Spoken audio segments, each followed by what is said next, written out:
यहाँ पर कहना मुश्किल है क्रोना की किस्मत अच्छी है या बुरी, क्योंकि इज़ाबेला के रिकमेंडेशन की वजह से उसे प्लांट 4 में मॉम की पोजीशन दी गई है।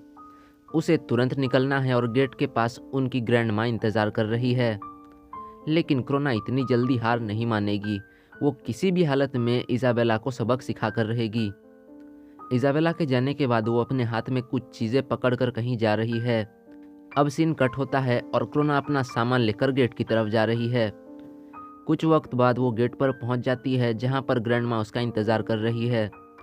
क्रोना उसे रे के लेटर को दिखाती है और कहती है परफेक्ट स्कोर वाले बच्चों के साथ उनके नीचे 2 और बच्चे हैं जिन्हें फार्म के बारे में पता है।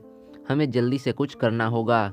ग्रैंड माँ कहती है ये सब बकवास है क्योंकि वो बच्चे अभी भी हमारे काबू में हैं।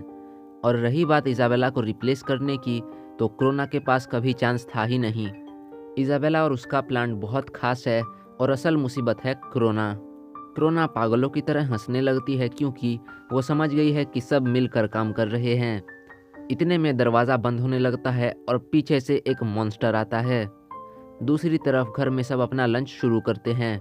अपनी मौत को सामने देखकर क्रोना की पुरानी यादें वापस आ रही हैं कि कैसे वो बड़ी हुई और उसे भी मौका मिला प्लांट में काम करने के लिए। वो अपनी आखिरी कोशिश में रेंगते हुए जा रही है और हम देखते हैं कि उसने बच्चों के लिए कुछ छोड़ा है। वो मॉन्स्टर क्रोना को अपने शिकंजे में ले लेता है और एक मुरझाए हुए फूल को उसके सीने में घुसा देता है। आखिरी पलों में वो दुआ करती है कि वो बच्चे यहाँ से निकल जाएं। ऐसा लगता है कि वो मुरझाया फूल क्रोना की लाइफ एनर्जी को लेकर खिल जाता है। यहाँ पर ख़त्म होती है क्रोना की कहानी। कुछ वक्त बाद रे आकर इज़ाबेला से कहता है वो चीज़ें बदलने का वक्त हो गया है। वो दोनों जा रहे हैं और दूसरी तरफ एमा और नॉर्मन दीवार को परखने के लिए गए हुए हैं। रे के प्लान के हिसाब से डॉन और गिल्डा बाहर से सेकंड फ्लोर की खिड़की को देख रहे हैं कि कहीं इज़ाबेला वापस तो नहीं आ रही है।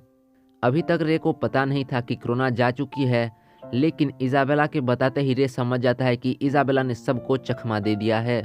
वो दौड़ते हुए क्रोना के रूम में आ जाता है। रे का माइंड पूरी तरह से ब्लैंक हो गया है और इज़ाबेला कहती है आज से हमारी डील खत्म होती है।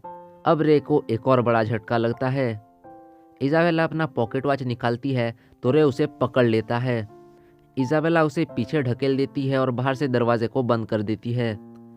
इज़ाबेला देखती है कि 2 बच्चे दीवार की तरफ तेजी से जा रहे हैं और समझ जाती है कि क्या चल रहा है।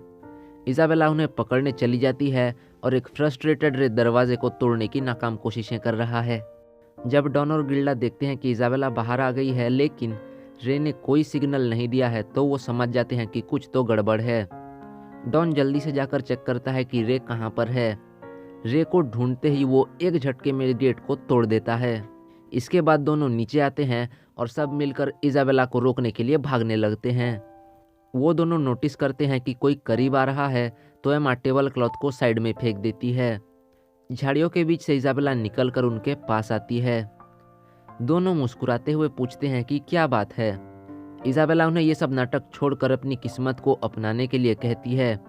वो उन्हें समझाती है कि वो लोग चुपचाप रहेंगे तो शिपमेंट के वक्त तक उन्हें कोई दिक्कत नहीं होगी।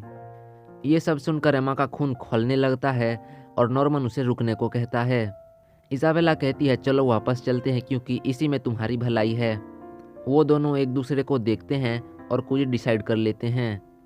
नॉर्मन कहता है ठीक है, आज से मैं एक अच्छा लड़का बनना छोड़ देता हूँ। वो दोनों अलग अलग हो जाते हैं और एमा जाकर इज़ाबेला को पकड़ लेती है। नॉर्मन रस्सी लेकर भागने लगता है तो कुछ टूटने की आवाज़ आती है। पता चलता है कि इज़ाबेला ने एक तिनके की तरह एमा के पैर को तोड़ दिया है। बाकी तीनों भी वहाँ पर आ जाते हैं तो एमा को पकड़कर इज़ाबेला नॉर्मन से कहती है अच्छा हुआ जो तुम रुक गए।